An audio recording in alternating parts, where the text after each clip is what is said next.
Bonjour Karine Delannoy. Bonjour. Vous êtes secrétaire générale de CTN Group, qui est membre de France Défi. Vous y développez notamment des missions de RH partagées. Et ce qui est intéressant, c'est qu'au travers de vos expériences, vous avez relevé une grande erreur fréquemment commise par les entreprises. C'est celle de se précipiter au moment du recrutement. Alors expliquez-nous cela. Oui, effectivement Thibault, le recrutement c'est une étape essentielle pour la vie d'une entreprise. Il vaut mieux des fois accepter une rupture d'activité ou alors de refuser une mission plutôt que d'embaucher une mauvaise personne. On peut faire le parallèle avec une machine, par exemple. Si on devait prendre un salarié à 1 500 € brut par mois, ça coûte à l'entreprise 135 € sur 5 ans. Si on devait faire le parallèle, l'entrepreneur qui achète une machine à 135 €, il réfléchira en 2 fois avant de se positionner. Alors bien sûr, j'en viens à cette tendance à se précipiter. Comment est-ce que vous l'expliquez ? Souvent, on a trop tendance en fait, à prendre le salarié et à dire voilà, son coût, c'est uniquement son salaire, ses charges, ses tickets restaurants, sa carte mutuelle, sa carte Navigo, bref. Alors qu'il y a bien d'autres coûts cachés. Il y a le coût du sourcing avant le recrutement. Il faut savoir quand même que c'est assez onéreux.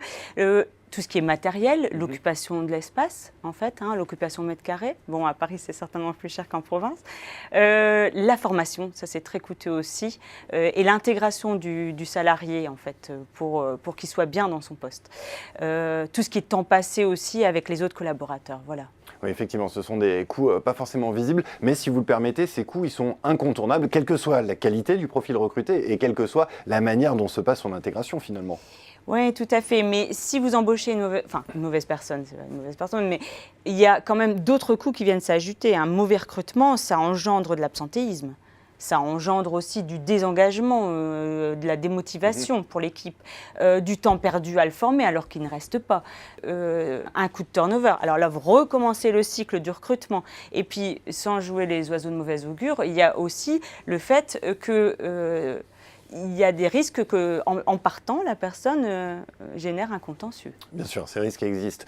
Si je comprends bien, pour résumer, en fait, globalement, il y a un problème de manque d'anticipation sur ces questions-là. Tout à fait. L'important, c'est vraiment de capitaliser sur l'humain, je pense.